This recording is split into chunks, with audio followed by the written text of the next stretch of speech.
I just want to take a quick step back and not assume that anyone knows everything, or basically that I know that there'll be a wide spectrum of people who understand the soil carbon space. So I just wanted to break it down the way AgriProof talks about it, and what I say will be from an AgriProof's perspective. Basically there is a methodology, and then there's developers that implement it on your behalf, and each of those developers has different ways of going about it. So this will be ours. Just so you understand. But a quick look under the hood. AgriProof, we've got 175,000 hectares plus under management, and we were the first in Australia to deliver soil carbon credits for producers. We've got currently 60 measured increases in the pipeline, which is over 150,000 credits, and we're growing every day. We've got a portfolio that spans the eastern seaboard from northern New South Wales down through to Tasmania, and then across southern Australia and Western Australia. So really geographically diverse, and across that our mission is basically to do a farmer-led commercialisation of soil carbon. So we really want to be able to tell the sustainability story of Australian agriculture, and we want to be able to do that while providing you guys an extra income on the exact same area of land. And we want to do it in a way that shows a core validation of the way our sustainability is being managed, and ACCUs are that core validation. We can show what sustainability looks like on a farm, and start telling that story of farmers as an ecosystem carer and a carbon sink, and not the carbon source that others like to tell about the agricultural industry. So just taking a look at exactly what a soil carbon project means, what ACCUs are, and eligibility. So ACCUs stands for Australian Carbon Credit Unit, and it is a carbon credit, so often interchangeable. And basically, for every 1 tonne of carbon that you sequester in the soil, that is the equivalent of taking 3.67 tonnes of CO2 out of the atmosphere. So that's where the E comes from. It's equivalent. So an ACCU represents a CO2 unit being taken out. So when you sequester 1 tonne of carbon in the soil, you have achieved 3.67 carbon credits. So these two are the same. One carbon credit reflects 1 CO2 equivalent. So hopefully that helps you get your head around what exactly the unit represents. For eligibility, basically we can help you if you've got 40 hectares of eligible land. It does have to be agricultural, so grazing, cropping, horticulture, those kind of things. And as Adam has just spoken to, we really need change in practice. That's the key thing that we're trying to incentivise here, is just continually better management practice. It started way back from when Wallace was taking this place through to handing over to Adam. It's been a massive journey of continual improvement. So one of the common misconceptions is that you already have credits, or you have baseline. You do not have credits unless you start a soil carbon project, and that takes registering under the Australian Carbon Credit Unit scheme. They're 25-year projects, and once you take a baseline, that is the amount that you start with. So what is your current carbon levels? And then we look to build on top of that, and that is what gets credited. And we resample after baseline anywhere between 1 and 5 years. So that's how it's done. What an ACCU represents is basically the increase we measure. It means the percentage of carbon minus any emissions that have increased as a result of doing the project. So that equals your ACCU output. We measure down to depth, and ACCUs, they work on a ratchet up system. So this is one of the most common myths. I will have to give back credits. You never have to give back credits. If you go backwards, you just don't get paid again until you get it back above the highest point we've measured to. So I'll dig down into that one a little bit. But basically, what's it actually look like? It's not a product, so it's very hard to visualize, but that is it. It is effectively a map of your property that is registered with the Clean Energy Regulator and is managed for carbon, managed and measured. So our 5-step process is just RBIMC internally, which means register, baseline, implement your management practices. We measure it and quantify it, and then we take you through crediting. So really briefly on each, so we don't need to dig down too much, but if you do have questions and I skim over anything with assumed knowledge, please grab me. But basically we'll grab 5 years of management data. So that is used to then show the regulators what's going to change going forward, and is called your eligible activity. We also grab your lot and plans so we can start designing your property out and your carbon project out.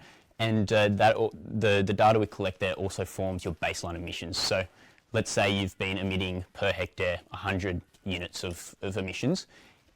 If you go up to 110 units of emissions, it's only that increase that needs to be accounted for in carbon accounting for net abatement.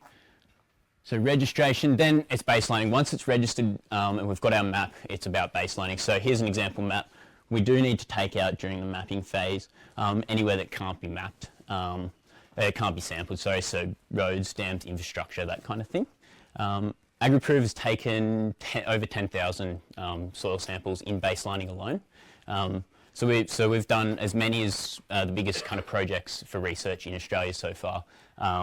And that's all about the commercial model of getting this out to farmers to generate revenue. And then it's implementation. So what's the common ones that we see? The most common ones is your altered stocking rate. That's a really easy big lever to pull that you can do across the entire farm in fairly short time frames. Pasture renovations is a more intensive activity, but something that's very common and something we'll be talking about today. Incorporation of legumes, Leukina up here is very popular. Soil emollients, lime, gypsum, those kind of things. Addressing nutrient deficiencies in soil, so molybdenum could be as simple as adding a biological fertiliser, regular fertiliser, compost, anything like that. And then something for cropping, there's reduced tillage, all of those kind of things, stubble retention, cover crops, those kind of things. So they're the kind of implementations we can do. It's then on to measuring. So AgriProve measures and monitors your project annually by satellite review. So basically we use lead indicators that assess plant health based on spectral reflectances and those kind of things, and a soil organic carbon model. And if those lead indicators suggest that the activity of the system has increased above a threshold, we'll come out and we'll do the physical resampling. So it is simply a modelling exercise. We then have to come and do the physical resample to take you through crediting. We can do that anywhere between 1 year after starting, as is in Adam's case, or it could be out to 5 years. Here's an illustration of what it looks like. So if we start at baseline, you're creditable, that is the level of carbon in your soil currently, and you get paid for any increases on top of that. So in year 1, let's say we came out, that is the creditable sequestration there. In year 2, if we came out again and we measured and you've dropped behind this, there is no penalty, there is no relinquishment of credits. You simply don't get paid until you get back above the highest point measured, which is here. So as you can see, if we were to measure in year 3 and you've gone up again, that is your new creditable sequestration above the highest watermark of year 1. So that's how that works. And finally, it's on to crediting. This is a laborious process that we make as simple as possible. Our National Operations Manager said it was upwards of 100 individual files that we have to give to the regulators at the end of the day. We handle it all for you. We do an emissions calculation, and we work out we calculate all of the soil results, and we do a net abatement calculation, and we provide all of the evidence. There is 3 audits for a project throughout the lifetime of the project. So only 3 in 25 years, but the first one happens when your project first goes through crediting. AgriProve covers all of these costs. They're very expensive, about 15 grand a pop. And we cover that cost, and we come out and we walk the auditor and you through the process. It is mostly an audit of AgriProve, who is running the project on your behalf. And there is a few questions, but as Adam can attest to, it's pretty relaxed. They're not out to get you, they're just there to tick and flick.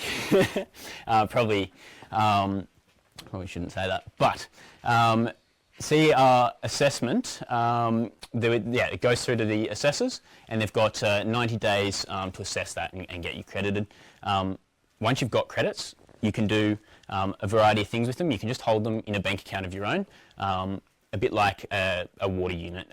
It might be worth something, it might be worth $300 a meg 1 year and $320 the next year. So you can hold it, it's a unit, and then you can sell it on the spot price for whatever the going market rate is. You can hold it and you can inset it, so you can retire it and claim carbon neutrality, that kind of thing. Or you can sell it at long-term contract fixed prices, government-backed, things like that. And you can transfer it into your own name. So we can hold it on your behalf, or we can transfer it to you. So I'd suggest doing your research. If you are interested in it, continue looking around, really understand what you're looking to do. there's some great resources on our YouTube channel. All of our informational webinars and seminars get put up there. We do have a Carbon Ready report if you want to get some rough baseline quotes and what we think is the opportunity. I have provided you all a carbon developer checklist. Have a look at that. If you don't like any of the questions, I'm to blame. But basically, what we want to be looking for is you want to be trying to look for someone who's got proven credit delivery and is trustworthy in quality. You want to understand the risk profile that you got. So who pays back relinquishment, who covers what costs. So that comes under cost profiles as well. And are there any restrictions or prescriptions? So one of the things that is a massive opportunity with AgriProof is we don't tell you how to run your farm. You maintain full autonomy through the whole process. And it's a real trust exercise between AgriProof and the landholder that we're working in this together. So we're fully incentivised. We only get paid if you make credits. If you don't make credits, we don't get paid. So great alignments. We cover all the regulatory requirement costs. And project design is incredibly important. And it's a massive aspect of future-proofing for sale of farm, all those kind of things. So really important thing that we try and help you with. And baselining is only costs. So they're probably a couple of the key things that I'd want to convey about AgriProof. But what we're all here for today is to understand a little bit about some of the fantastic results we've achieved with Adam's soil carbon projects. So I will jump into that now and just with a quick overview. As Adam said, about 18,000 credits generated so far, and he's done this in a 2-year window.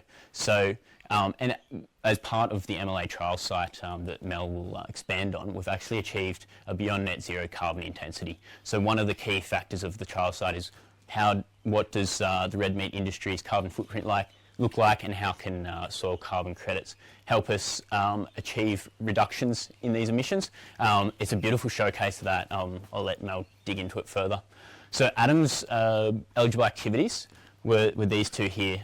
Altered stocking rate, duration, intensity. So just continually improving and experimenting with better management of his grazing, and pastured by seeding, and that ties into the MLA plot that Mel will speak on shortly.